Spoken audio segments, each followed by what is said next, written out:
Boa noite. Hoje no Brasilianas.org recebemos um convidado muito especial para falar sobre as raízes do desenvolvimento no país. O ex-ministro da Fazenda e atual professor emérito da Fundação Getúlio Vargas, Luiz Carlos Brescia Pereira, que é um dos mais coerentes e menos dogmáticos intelectuais do país, com uma carreira que vem desde os anos 60 aí, batalhando pelo desenvolvimento, batalhando pela implantação de novas ideias aí e novos projetos. Professor, eu queria que nesse primeiro bloco o senhor explanasse um pouco sobre as raízes desse desenvolvimentismo brasileiro e da América Latina, a partir de ZEB, CEPAL e tudo mais. Então, o desenvolvimentismo, o que eu chamo de desenvolvimentismo clássico, não é? São as ideias aqui no Brasil de Celso Furtado, de Inácio Rangel, são as ideias que ajudaram os brasileiros e os governos brasileiros a promover a sua revolução nacional e industrial, que aconteceu entre 1930 e 1980. E que teve inicialmente como grande líder Getúlio Vargas, né? Depois, uma segunda etapa, os militares, que não foi tão brilhante do ponto de vista... Juscelino no meio. Que não foi tão brilhante do ponto de vista político, mas do ponto de vista econômico, eles consolidaram o capitalismo no Brasil, os militares. Quer dizer, e a ideia fundamental do desenvolvimentismo clássico, que nasceu na Europa, que nasceu junto à ONU, né? Isso aconteceu no âmbito da crise do pensamento ortodoxo neoclássico, na crise de 1930, de 29. Já dessa crise, né, então surgiram as ideias de Keynes, 1936, e nos anos 40 surgem as ideias desenvolvimentistas. O que se queria dizer fundamentalmente naquela época era, em primeiro lugar, que o país, para se desenvolver, precisa se industrializar. Porque se afirmava que era possível você se desenvolver sem industrializar-se, o que era ridículo.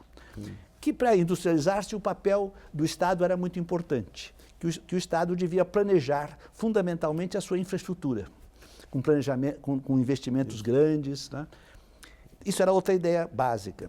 Terceiro, que no mercado era uma crítica ao pensamento neoclássico e a afirmação de que o mercado não garantia automaticamente essa industrialização, que era preciso, então, essa intervenção do mercado. Isso no plano econômico.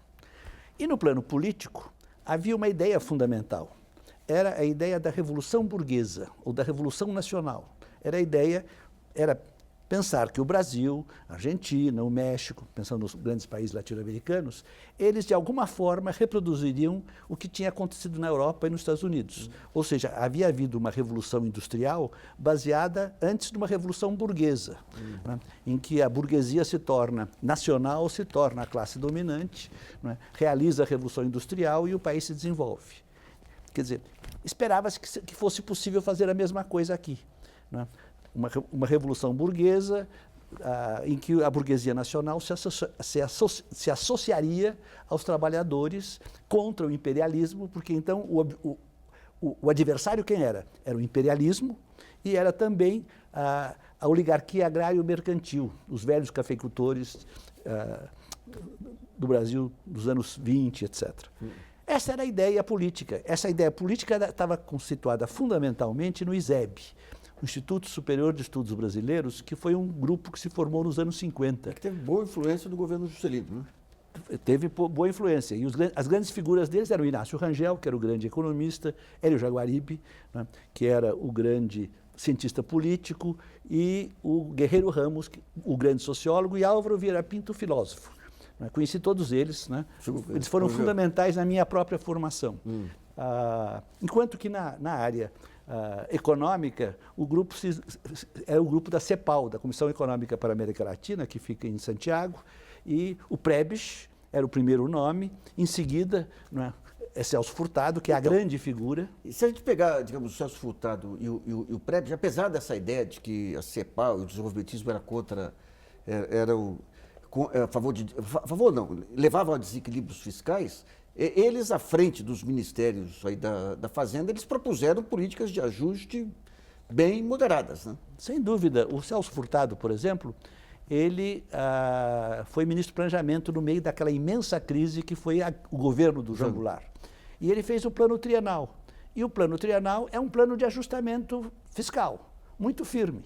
Quer dizer, essa ideia de que o desenvolvimentismo está associado com a ideia de responsabilidade fiscal, de gasto e gasto e gasto.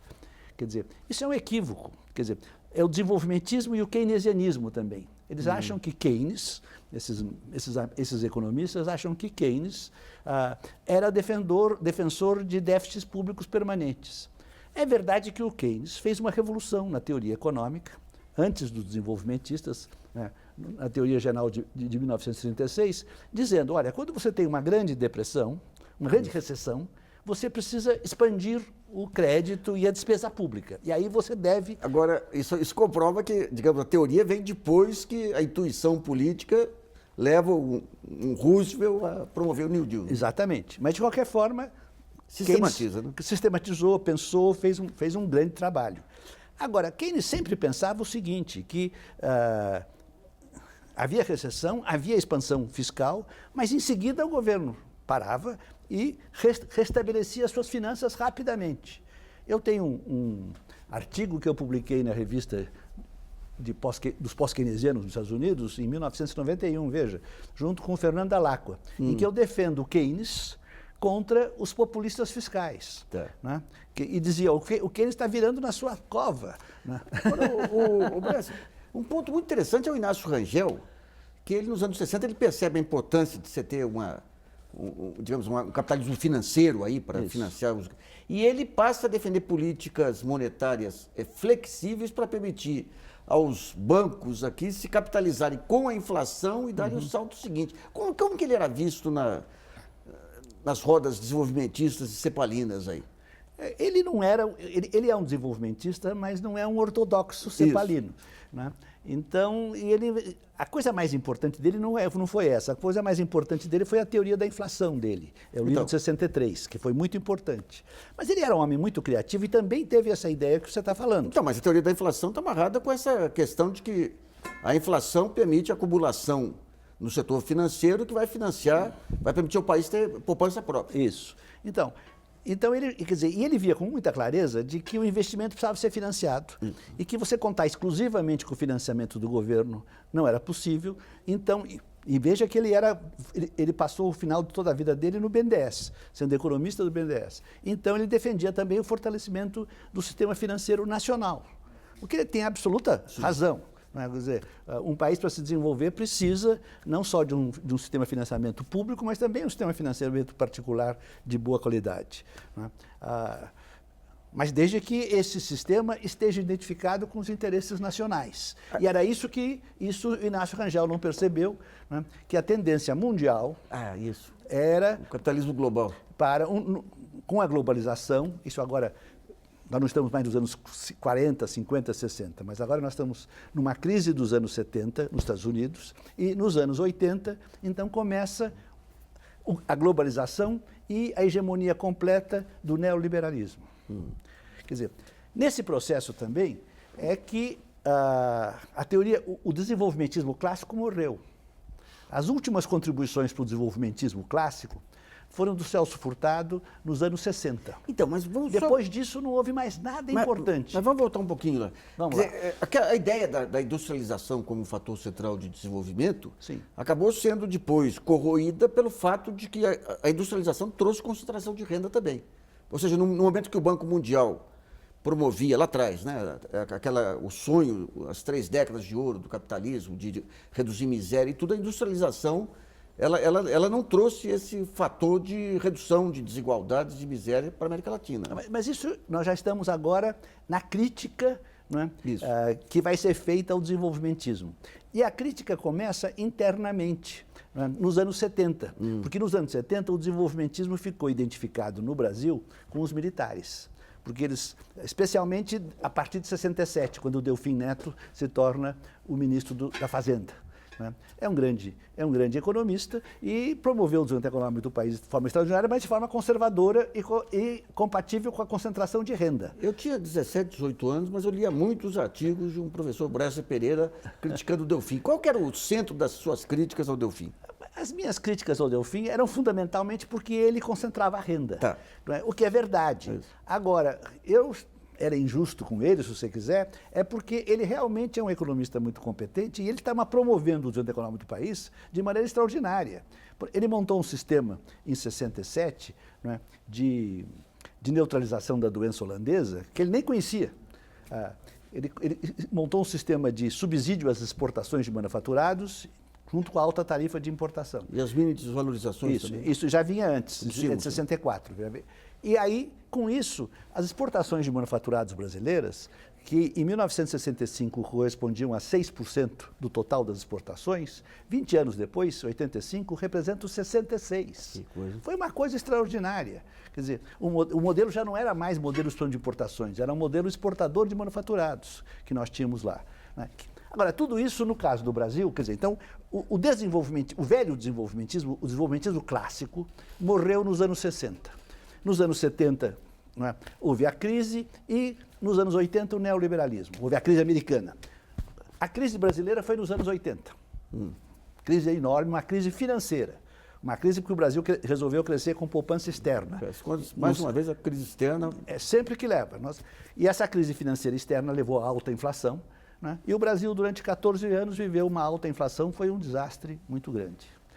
Quer dizer, e nesse período também, quer dizer, o desenvolvimentismo estava morto, o keynesianismo estava em baixa, e quem estava em alta, né, era a ortodoxia, o neoliberalismo, essas coisas, né? E aí, então, aí é que a gente vai, quer dizer, e o Brasil, né, estabiliza a sua economia, isso é importante. O Brasil estabiliza, afinal, sua economia em 1994, no famoso Plano Real. Plano Real este, que foi um plano rigorosamente heterodoxo. Isso. Quer dizer, foi um plano que foi baseado na teoria da inflação inercial, que Nakano e eu fomos os primeiros a desenvolver aqui no Brasil. Depois o pessoal da PUC também participou e algumas das ideias são fundamentais, são deles. Mas o importante é que era uma coisa que o FMI, o Banco Mundial, ninguém sabia nada. O plano foi bem sucedido, né, porque era bem pensado e porque os brasileiros não aguentavam mais com a inflação. E aí, então, nós pensamos, agora o Brasil vai crescer-se extraordinariamente. E, todavia, não cresceu. Eu estou escrevendo um livro sobre isso, aquela apreciação em 15% do câmbio logo na partida do real foi um dos componentes para criar uma maldição cambial aí que vem até hoje também. Sem dúvida. Quer dizer, mas, na verdade, Massif, o que aconteceu foi que todo esse desenvolvimento enorme, o Brasil foi o país que mais cresceu no mundo entre 1930 e 1980, isso, em termos brutos. Em termos líquidos, per capita, o Japão cresceu um pouco mais que nós. Agora, a partir de 1980, o Brasil praticamente para. O crescimento desde então tem sido muito baixo. Você vai de 4,1% per capita, né, para 1,5%, né, mais ou menos esse período depois. Ora, qual foi o motivo fundamental disso? O que aconteceu de novo? Teve a crise dos anos 80, já sabemos. Mas tirando essa crise, por que não, depois da crise não retomou? Aí é que surge o novo desenvolvimentismo. Aí é que surgem as novas ideias que vão surgir nos anos 2000, né, e que eu vou ser agora o principal desenvolvedor dessas ideias, que estão em muitos artigos e em 3 livros agora. Tem um livro chamado Macroeconomia da Estagnação, de 2007, num outro de 2009 chamado Globalização e Competição, e agora, este ano, acabou de sair lá em Londres um livro, aí junto com o Oreiro e o Marconi, não é, chamado Developmental Macroeconomics, Macroeconomia Desenvolvimentista. Quer dizer, e ali então nós vamos explicar, não é, por que o Brasil, não é, para de crescer a partir de 1990. E que foi, essencialmente, o motivo, a coisa nova que fez com que o câmbio passasse a ficar a longo prazo apreciado. Foi o fato que o Brasil parou de neutralizar a sua doença holandesa. Esse nome feio também. Quando você fala em doença holandesa, você está pensando especificamente na parte comercial ou na parte financeira também, diferencial de juros? Não, eu estou falando especificamente no nível da taxa de câmbio. A doença holandesa é uma sobreapreciação permanente da taxa de câmbio que é causada, e portanto de longo prazo, que é causada pelo fato de que o país exporta commodities e ele pode exportar commodities a uma taxa de câmbio substancialmente mais apreciada do que a taxa de câmbio que é necessária para que as demais empresas do país que usam tecnologia no estado da arte mundial sejam competitivas. Isso é um absurdo, ter uma situação, isso é uma falha de mercado imensa. Quer dizer, quando uma empresa usa tecnologia no estado da arte mundial, tem que ser competitiva, né? No entanto, devido à doença holandesa, devido ao fato de que essas commodities usam recursos naturais abundantes e baratos, né, que dão origem a rendas ricardianas, né, o David Ricardo e tal, então você tem essa diferença. Para resolver isto, e eu não vou explicar por quê, porque fica complicado, a solução é um imposto sobre exportação. Ou então tarifas alfandegárias muito altas. Que botaria o conceito de câmbio múltiplo, que nós já tivemos em outros momentos. Então, espera um pouquinho. Então como é que o Brasil cresceu? Quando eu estava escrevendo o paper, que eu definia a doença holandesa, que não havia uma definição boa até então, quando eu fiz esse paper, né, num certo momento eu parei o paper porque eu disse assim, oh, mas meu Deus do céu, eu estou desenvolvendo toda essa teoria aqui, toda bonita, né, e como é que eu explico que nós não sabíamos isso entre 30 e 80 e o Brasil cresceu tanto? Mas aí eu percebi, né, que o Brasil, na verdade, intuitivamente neutralizou a doença holandesa durante todo esse período. Em primeiro lugar, através do que você acabou de falar, através de um sistema de câmbios múltiplos. E depois, a partir de 1967, entre 67 e 90, não nas minis, através do modelo Delfim.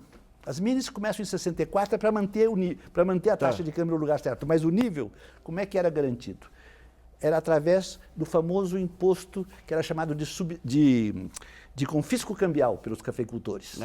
Entende? Quer dizer, como é que era feito, agora, como é que esse confisco cambial, que foi inicialmente feito através de taxas múltiplas, no Delfim é feito da seguinte maneira, a partir de 67, a taxa a tarifa alfandegária média passa a ser de 45%, muito alta.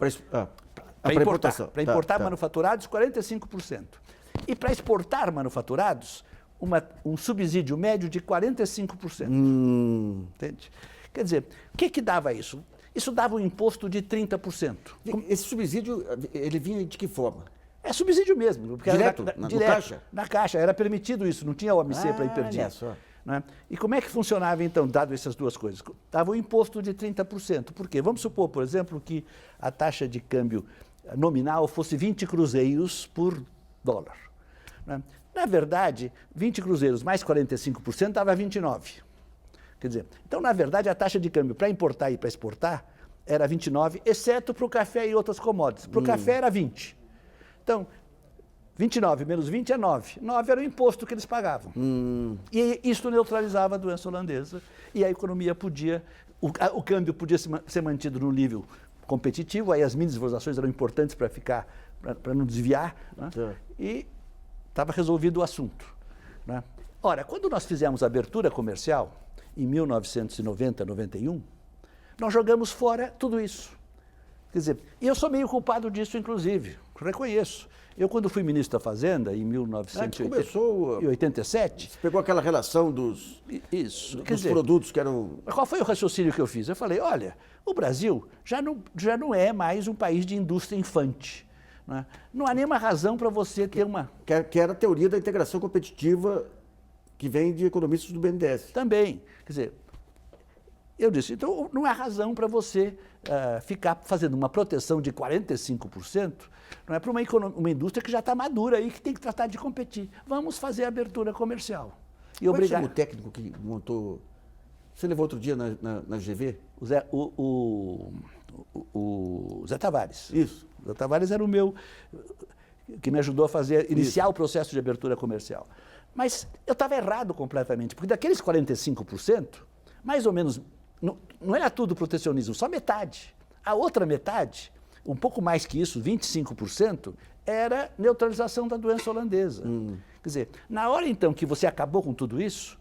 Né, mas vamos situar melhor a doença holandesa. Em 90, 91 acabou. Mas em 90, 91 você não tinha ainda a explosão das commodities aí. Não, Você mas não, tinha uma taxa de juros que atraía muito dólar aí. Mas eu não estou trabalhando com explosão das commodities. A doença holandesa também, isso é uma outra É um câmbio coisa. fora de linha. Sim, mas ela não depende só de elevações. Quando eleva-se o preço das commodities, ela se agrava. Mas no Brasil, dada a abundância dos recursos naturais que o Brasil tem, as vantagens que ele tem para produzir soja, por exemplo, ou ferro, quer dizer, então a doença holandesa sempre existe. O que ela muda é de gravidade, ou de intensidade. Às vezes era 25%, às vezes é menos. Agora, por exemplo, que as commodities estão caindo, a doença holandesa está diminuindo a sua importância, a sua gravidade. Mas tem sempre, né? E sempre é preciso neutralizá-la. Bressa, nós vamos fazer um primeiro intervalo e brasilianas.org volta logo.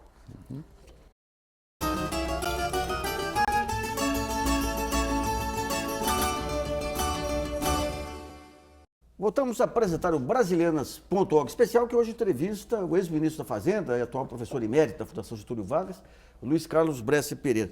Professor, a gente está falando desse negócio da doença holandesa e da questão do câmbio. Agora, o câmbio brasileiro, desde que o acordo de Bretton Woods foi montado, que é veio um câmbio defasado desde então, né? Não é a minha tese, quer dizer... Não, mas pega um depoimento do Dionísio, não é do Dionísio Dias Canel, não. É o depoimento de um técnico da época do país, porque parece que quando veio Bretton Woods foi acertada aquele concerto cambial, depois levou uns 8 meses, ou um ano, para entrar em vigor. E nesse período o Brasil teve uma inflação que não foi incorporada nesse ajuste cambial. Porque nos anos 50, 60, você teve todo esse problema. Não, veja o seguinte, você tem razão e não tem, Nassif. Quer dizer, o Bretton Woods é de 1944. Isso. Quer dizer, e em 1945, cai o Getúlio, estava na hora de terminar, mas derrubaram, e subiu o Dutra. Isso. E o Dutra, durante 2 anos, aí você pode dizer que é Bretton Woods, faz uma política absolutamente ortodoxa, abre tudo, E queima todas as reservas, né? E o Brasil, o câmbio, é claro que se aprecia fortemente e é um desastre. Quer dizer, aí, quando chega em 47, final de 47 já, o governo volta atrás e retoma o sistema de controle do câmbio, e aí o câmbio...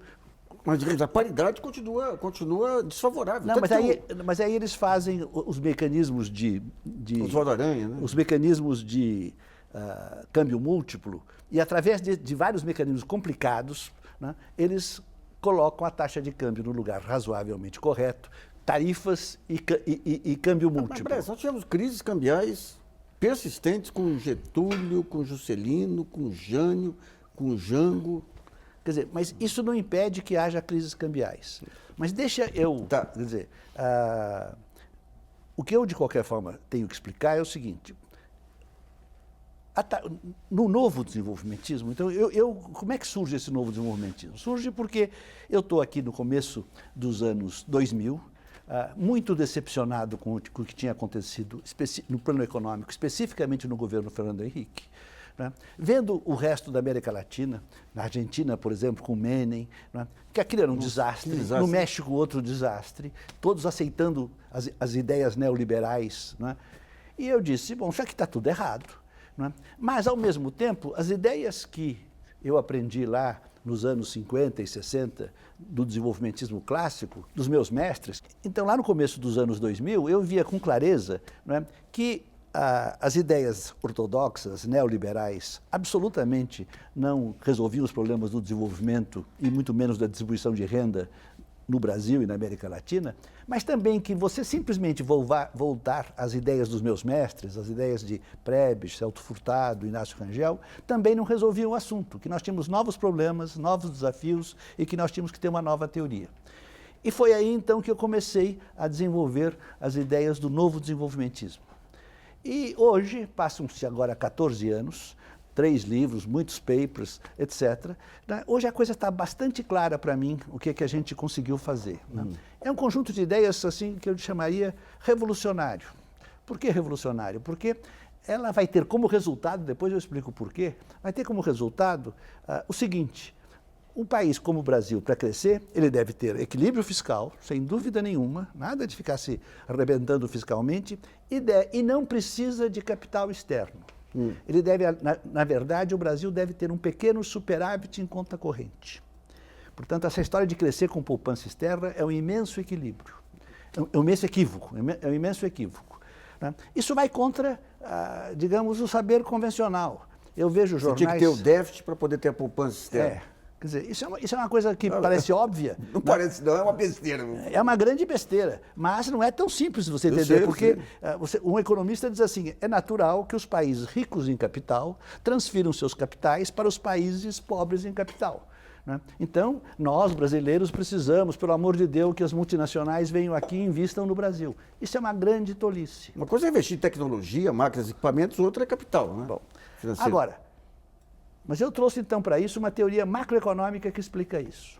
E essa teoria macroeconômica está baseada em alguns modelos. A ideia mais geral é que existe, eu digo, nos países em desenvolvimento, uma tendência à sobreapreciação cíclica e crônica da taxa de câmbio. O que quer dizer isso? Isso quer dizer que a taxa de câmbio tende a ficar cronicamente, no longo prazo, apreciada. Isso é uma absoluta novidade na teoria econômica. Nenhuma teoria econômica, nem ortodoxa, nem heterodoxa, defendeu essa tese. Eu digo não. Devido a uma série de fatores... Se não houver políticas que segurem o câmbio. Não. Se houver políticas que normalmente são adotadas. Tá. Por que existe, por que a taxa de câmbio é cronicamente sobreapreciada? Em primeiro lugar, porque grande parte dos países tem a chamada doença holandesa que eu estava discutindo. E a doença holandesa, então, é uma sobreapreciação permanente e crônica da taxa de câmbio, causada pelo fato de que você pode exportar commodities. Só deixa de ter doença holandesa quando tiver produtos industrializados. Mas enquanto você tem maioria de commodities, o câmbio impede que haja industrialização. Não, não é assim, não. Você continua tendo doença holandesa. Nós nos industrializamos enormemente nesse período, né? Como já disse, em 85, 66% das nossas exportações já eram de manufaturados. E, no entanto, nós tínhamos a doença holandesa, mas que estava neutralizada. Neutralizada quer dizer, estava colocado o câmbio na taxa de câmbio que eu chamo de equilíbrio industrial. Então não tem doença holandesa. Não, doença holandesa é doença holandesa neutralizada. Assim, senão eu fico... Né? Tá bom. Tá bom. Quer dizer, o que aconteceu? Então eu tinha a doença holandesa que estava neutralizada. Quando chegou em 1990, nós abrimos tudo e o Brasil deixou de ter a neutralização da doença holandesa. Como eu estimo que a doença holandesa, em média, aprecia o câmbio uns 20%, entre 20% e 25%, então as empresas brasileiras, naquele momento, passaram a ter uma desvantagem em relação a empresas de outros países de 20%. Uma desvantagem competitiva. Isso é uma brutalidade. Sem contar a apreciação cambial que veio depois. Não, essa é a apreciação cambial que é causada exclusivamente, é causada exclusivamente porque você não neutraliza a doença holandesa, e então neutralizar a taxa de câmbio, e a taxa de câmbio é determinada por aquilo que torna lucrativo a exportação de commodities, e não que torna lucrativo a exportação de manufaturados. Então, você tinha isso aí. Agora, tem mais duas causas, além dessa, da causa não neutralizar a doença holandesa, há mais duas causas que fazem a taxa de câmbio ser permanentemente apreciada em países de desenvolvimento. E são duas políticas. Isso é muito interessante. Não são comportamentos do consumidor ou do produtor, são dois comportamentos recorrentes, normais, repetidos dos governos, ortodoxos ou heterodoxos, não importa. Um é a política de crescimento com poupança externa. Quando você decide crescer com poupança externa, você está decidindo, né, foi o que o Fernando Henrique fez, por exemplo, está decidindo que eu vou ter um déficit em conta corrente e que esse déficit corrente vai ser financiado, né, por investimentos diretos ou por financiamento. Quer dizer, então você está decidindo ter um déficit em conta corrente, né? Você está decidindo apreciar o câmbio. Quando você tem um déficit em conta corrente, quer dizer que o seu câmbio está apreciado, por definição. Então, essa é a primeira política comum. E a outra política, que todo mundo faz também, faz o Fernando Henrique, faz o Lula, faz o diabo, em países em desenvolvimento mal governado, né, é a política de âncora cambial. Ou seja, a política de tentar segurar a inflação com o câmbio, apreciando o câmbio. Nós vimos isso acontecer, né? Isso é outro desastre. Essas duas políticas fazem que o câmbio desça, se aprecie ainda mais.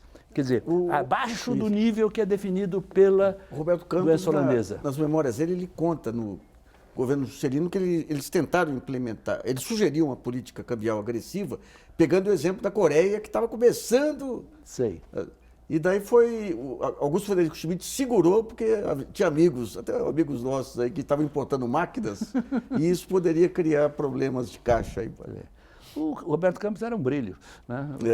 Este realmente entendia de economia, como o Delfim, também entendia de economia.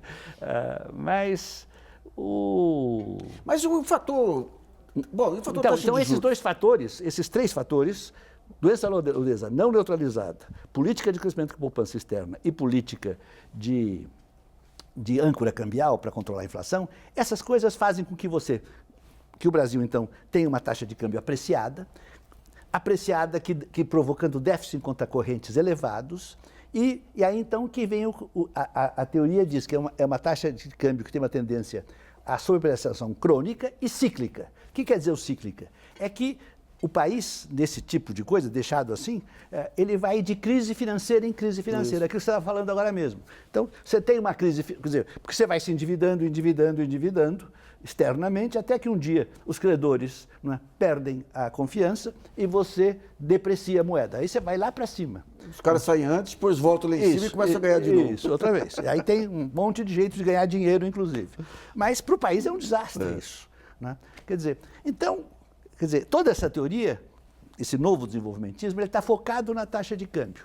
Mais amplamente, ele está focado na ideia de que você precisa manter num nível equilibrado, ou nível correto, os 5 preços macroeconômicos. Quais são os 5 preços macroeconômicos? São a taxa de câmbio, que é o mais estratégico dos preços macroeconômicos, a taxa de lucro, sem lucro não há investimento, sem investimento não há desenvolvimento. A taxa de juros, que deve ser a mais baixa possível, que remunera os rentistas que não trabalham. A taxa de salários, que deve ser a mais alta possível, compatível com o investimento. Né? E a taxa de inflação, que deve ser baixa. Né? Esses são os 5 preços macroeconômicos. E o mercado não equilibra esses 5 preços de jeito nenhum. Quer dizer, o governo tem que administrar para que esses preços sejam equilibrados. O que eu digo, devido a essa tendência, que eu falei, da tendência à sobrepreciação, o que acontece com esses preços? A taxa de câmbio tende a ser baixa demais. E qual é por que é ruim a taxa de câmbio? Isso é importante. Por que é ruim? Né? Eu, durante anos, eu sabia muito bem por quê. Né? Porque desestimula o investimento. E desestimulando o investimento, você não cresce. Porque o empresário investe tendo em vista, quer dizer, a expectativa de lucro que ele tem. Isso. E a expectativa de lucro dele baixa se o câmbio está permanentemente apreciado. Mas eu achava que essa teoria era muito complicada, que eu queria uma metáfora para isso. E eu não achava metáfora. E nesse tempo o Lula era presidente do Brasil e eu dizia assim, quando eu fazia a conferência, eu tenho uma inveja danada desse tal de Lula, né? Porque ele inventa uma metáfora para cada coisa. Pega o futebol e resolve tudo. E eu não consigo inventar uma metáfora para isso, mas afinal achei. Achei a minha metáfora. Mas demorei, mas achei. A taxa de câmbio é como um interruptor de luz, que liga ou desliga as boas empresas que você tem no seu país, do seu mercado externo e também do mercado interno. Tá certo. O que é uma coisa terrível. Quer dizer, então, quando você vê isto, e quando você... Uma boa metáfora. E quando você vê isso, e quando você vê mais uma coisa, quando você vê que... Qual foi a teoria fundamental do Keynes? A teoria fundamental do Keynes foi a de que, para que houvesse investimentos, era preciso que houvesse demanda. E a demanda não estava garantida. A ideia de que a oferta cria sua própria demanda, que era a tese ortodoxa, não era verdadeira. Ele mostrou muito bem que não era. Né? Agora, eu chego para os keynesianos, eu também sou keynesiano, mas eu digo para os meus amigos keynesianos, mas também o Keynes está errado no caso do país em desenvolvimento. Por quê? Porque não basta ter demanda. É preciso que haja demanda e é preciso que haja acesso à demanda. E quem dá acesso ou não dá acesso à demanda é a taxa de câmbio. Se a taxa de câmbio está permanentemente, no longo prazo, apreciada, os empresários não investem, né? Não têm acesso à demanda, porque para eles fica muito mais barato importar. Quer dizer, e não consegue também competir lá fora, porque as outras empresas são mais baratas que ele para exportar. Então, você... com isso eu tinha uma teoria muito forte, quer dizer, é uma teoria muito forte, muito nova, não é? Que apresenta todo um programa novo. Não é? Só que, para a gente convencer as pessoas, mas vamos pegar, demora. Dentro da sua teoria, você fala em salário e fala em câmbio. Isso. Quando você fala em desvalorização de câmbio, o que você está propondo é uma desvalorização de salário vis-à-vis os concorrentes internacionais também. Como é que fica essa questão, essa dicotomia câmbio-salário no seu modelo? Então, veja, existe entre os meus amigos, né, desenvolvimentistas, eu estou algo incomodado com isto, né? Existe uma discussão sobre o modelo wage-led, quer dizer, o modelo baseado em salários, versus o modelo profit-led, ou seja, o modelo baseado em lucros. E foram dois economistas, um indiano e um americano, Margolin e Baduri, que em 1990 escreveram no Journal of Cambridge Economics, a revista mais importante heterodoxa que existe no mundo, escreveram um paper sobre esse assunto. Isso está criando uma confusão e um equívoco, a meu ver, imenso. Porque esse paper e essas ideias servem para você justificar a política que foi feita no governo Lula, por exemplo, de apreciação violenta da taxa de câmbio, que foi o grande equívoco dele. Né? Quer dizer, ele teve um grande mérito em fazer a distribuição de renda, especialmente aumentando o salário mínimo fortemente, mas cometeu um erro brutal que foi deixar o câmbio num nível... E que nem você diz, em 2003 veio de presente um câmbio desvalorizado, uma inflação que estava cedendo e jogaram fora. E entregou para Dilma o oposto, um desastre, um câmbio de 1,65, recebeu um de 6 e entregou 1,65, é uma coisa assim lamentável. E esses economistas desenvolvimentistas, meus amigos, né, que eu chamo também de, muitas vezes, de keynesianos vulgares, né, porque eles querem sempre gastar em qualquer circunstância, eu também os chamo de desenvolvimentistas equivocados, porque eles insistem que o desenvolvimento deve ser wage-led, que eles querem fazer política de distribuição de renda com taxa de câmbio. E, para mim, isso é um absurdo. Mas, espera um pouquinho, quando eu deprecio a taxa de câmbio, eu estou com uma taxa de câmbio, digamos que eu estava aqui a 2,50, eu preciso levar a 3 e deixar em 3 depois, isso é uma depreciação. E essa depreciação vai baixar salário. Então isso concentra a renda. Não, senhor. Você retoma o salário numa base Não, mas é que você reduz salários e todos os demais rendimentos. Você reduz salários, mas recebe também os altos salários, você reduz o valor dos juros que as pessoas recebem, dos dividendos que as pessoas recebem, né? Tudo, o valor das propriedades diminui, tudo em dólar diminui de valor quando você deprecia.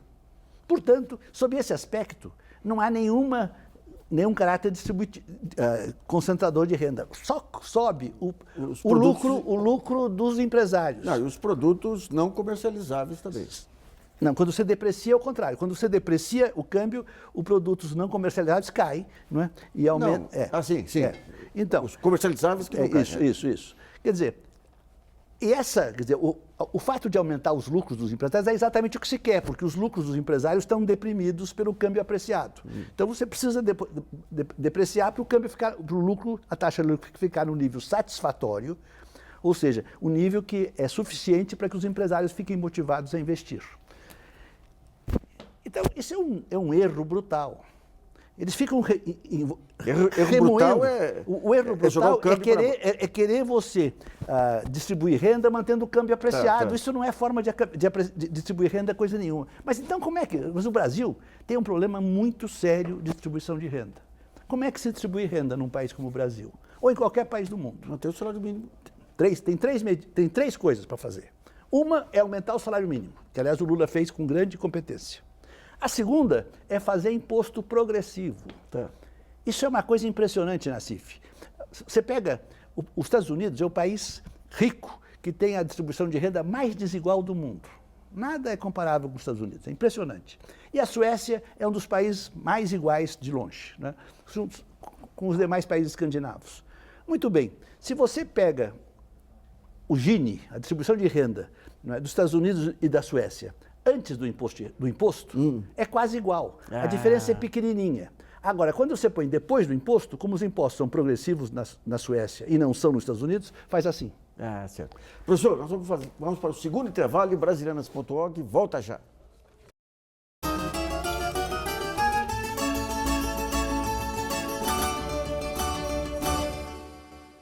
Voltamos a apresentar o Brasilianas.org especial, que hoje entrevista o ex-ministro da Fazenda, atual professor emérito da Fundação Getúlio Vargas, Luiz Carlos Bresser Pereira. Professor, em cima dessa teoria, desse novo desenvolvimentismo, o que seria uma estratégia de governo, segundo o governo Dilma? Bom, a primeira coisa que o governo precisa fazer é restabelecer minimamente o seu equilíbrio macroeconômico. Quer dizer, nós estamos com o déficit público em 5% do PIB. Quer dizer, o superávit primário zerado, né? É preciso restaurar um superávit primário de uns 2,5% do PIB, mais ou menos. Isso é suficiente para estabilizar a dívida pública bruta brasileira. E os juros aí nesse... Quer dizer, essa Selic de 12,5% é razoável? Vai ter que baixar. Isso é fundamental. Quer dizer, não tem a menor razão para nós termos uma taxa de câmbio, uma taxa de juros desse nível. Aí, nessa questão dos juros, a minha posição, primeiro, é que eu digo que o Brasil há muitos anos está numa armadilha de juros alto e câmbio baixo. Isso. Quer dizer, agora, em relação ao juro, o que eu sempre mostro é que você tem que discutir o nível da taxa de câmbio, da taxa de juros. Por que nível? Porque quando você tem uma recessão, você tem que baixar os juros. Quando você tem a economia está forte, poderosa, então você tem que aumentar os juros, porque a inflação está forte, etc. Muito bem. Mas em torno de que nível? Quer dizer, aqui no Brasil, quer ser em nível de 6%, 7% de real? Isso é um absurdo. Quer dizer, o nível certo deve ser 2%, 2% real. Aí para cima e para baixo. É isso que tem que ser feito no Brasil. Né? Isso é perfeitamente viável. Agora, para isso, aí é que vem o poder dos rentistas e dos financistas. Quer dizer, a Dilma, por exemplo, quando... O que aconteceu no governo Dilma? Depois eu vou responder o que deve ser feito. O que aconteceu no governo Dilma? A Dilma recebeu essa herança de um câmbio escandalosamente apreciado. Ela foi muito corajosa no começo do seu governo. O que ela fez? Ela promoveu uma redução da taxa de juros forte. Foi para 2,5% real. Muitos e muitos anos isso não havia no Brasil. Um século. E depreciou o câmbio em 20%. Quer dizer, foi de 1,65, 70 para 2,20, que era ótimo, mas pouco, insuficiente. Aí ela ao fazer isso, ela cometeu um erro. Ela devia ter, quando ela depreciou o câmbio, ela devia ter feito um ajuste fiscal. Por quê? Porque quando você deprecia, quer dizer, tem uma pressão inflacionária, então você tem que fazer o ajuste fiscal para segurar a pressão inflacionária. O que aconteceu? Houve a pressão inflacionária. Mas também por problemas aí em preços internacionais de commodities também, né? Que foi aquela especulação pós-crise, né? Sim, houve também o problema das commodities que tinham parado de crescer e começavam a tender a cair. Mas o que é importante aí é que quando chegou no final do segundo ano do seu governo, os seus economistas disseram, agora mudamos a matriz macroeconômica, os preços macroeconômicos estão certos, em outras palavras, quer dizer, nas minhas palavras, e, portanto, nós vamos crescer fortemente. Estavam enganados. Quer dizer, o câmbio era insuficiente, a taxa de esperada de lucro não era satisfatória ainda, né? E a inflação estava subindo, mais do que devia. Resultado, né? E aí veio o PIB, né? Muito baixo, o famoso PIBinho. E aí, então, começou a grande mídia brasileira, o sistema financeiro, etc., começaram uma batalha feroz em cima dela. Terrorismo. Quer dizer, de terrorismo. Quer dizer, e o resultado foi que ela teve que recuar, não houve mais jeito. Então, o que foi recuar? Ela teve que aumentar os juros outra vez, né? E teve foi fundamentalmente isso, aumentar os juros que ela fez, e deixou o câmbio como estava. Quer dizer, então, esse é o problema do Brasil hoje. O Brasil hoje está com um déficit em conta corrente de 4% do PIB. É muito alto. Né? É muito alto. Quer dizer, a dívida externa está voltando a aumentar.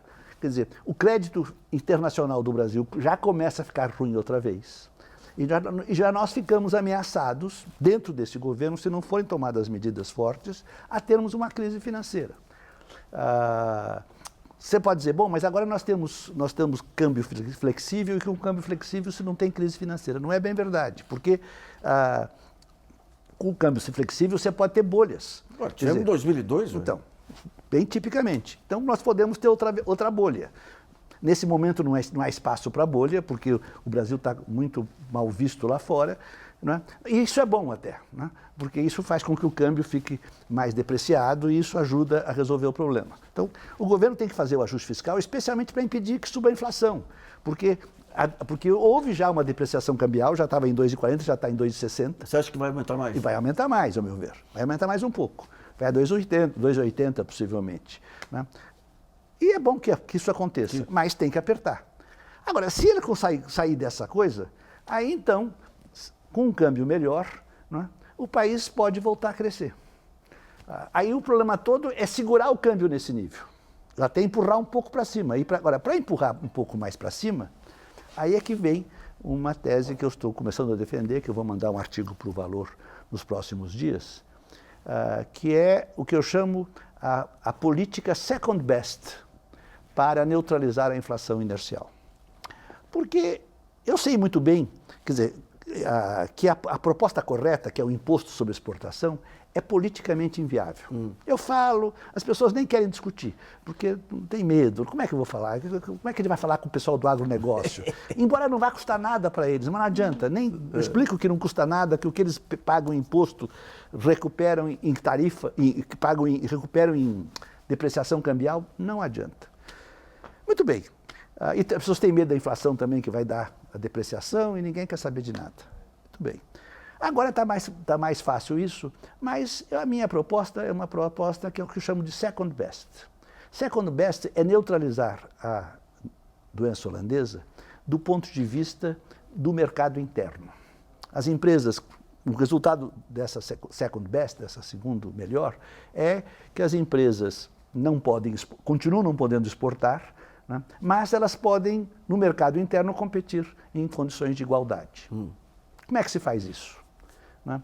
Se faz isso através de uma tarifa alfandegária única de 20% a 25%. Dizer, nós zerávamos as tarifas alfandegárias e aumentamos as tarifas alfandegárias e chamamos essa tarifa, não de tarifa, mas de tarifa a câmbio.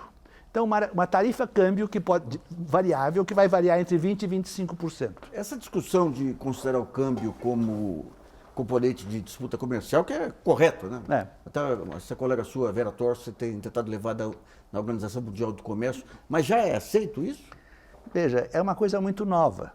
A Vera Torce foi minha orientada de doutorado. Sim. É grande amiga minha. E há uns 4 anos atrás, ela estava ainda em Genebra, eu fui a Genebra e passamos uma tarde inteira conversando. E eu então contei para ela esse fato. E que ela não tinha percebido, porque esse assunto não é discutido lá. Eu dizia, olha, não adianta nada vocês ficarem discutindo o câmbio. Se a China joga o câmbio. O câmbio é que interessa, que muitas vezes, e esse câmbio pode ficar no longo prazo apreciado. Então, tem que discutir isso. Aí, quando ela voltou para o Brasil, ela está fazendo um grande fuzuê com isso, com grande competência. No âmbito da OMC, uma taxa como essa proposta de você seria aceita? Da OMC não há nenhum problema. O que eu estou propondo não tem nenhum problema, porque a tarifa consolidada do Brasil é mais alta que os 25%. Portanto, o que teria problema seria com o Mercosul, precisaria discutir com eles como fazer isso. Mas se a tarifa consolidada é maior que isso, quais setores que teriam tarifa rebaixada? Não, ninguém. O único setor, porque, veja, a minha tese é de que, com essa desvantagem de 20% a 25% que o Brasil tem desde 1990, desde que houve a abertura comercial do Brasil, a indústria brasileira já devia ter desaparecido de vez, ponto. Não tinha mais nada. Né? Ainda tem 13% do PIB, mas tinha acabado. Por que não acabou? Porque foi feito em 1995 o Acordo Automotivo. E esse Acordo Automotivo implica toda uma confusão lá, né? numa proteção média de 35% para a indústria automobilística. De forma que a indústria automobilística ficou preservada. Quer dizer, a doença holandesa não é problema para a indústria automobilística. Como a indústria automobilística é imensa, é a grande setor, você, digamos, conservou. Nós já estamos fazendo. Então, se puser 25 de alto a baixo mesmo, como eu estou propondo, a indústria automobilística ia piorar um pouquinho a situação deles. Mas eles estão muito presentes. Não tem problema, não tem problema. Entende? E ninguém vai dizer que isso é protecionismo, porque isso eu estou propondo, quer dizer, não é protecionismo, isso aqui é a nossa doença holandesa. Quer dizer, e esse 25%, 20%, ia variar de acordo com o preço internacional dos... Teria uma tarifa variável. Então. É variável. Essa tarifa única seria variável, né? E aí a decisão é feita pelo governo em função do preço internacional das commodities. Professor, programa especial Brasileiros.org aí, com a participação do ex-ministro da Fazenda, atual professor emérito da Fundação Getúlio Vargas, o Luiz Carlos Braz Pereira, termina por aqui. Agradeço muito a sua participação e também de você que nos acompanhou em mais essa edição. Não se esqueça de continuar colaborando, mandando sugestões, textos e vídeos para o portal Brasilianas.org. Esse espaço aqui também é seu. E voltamos na próxima segunda-feira, às 8 horas da noite. Até lá.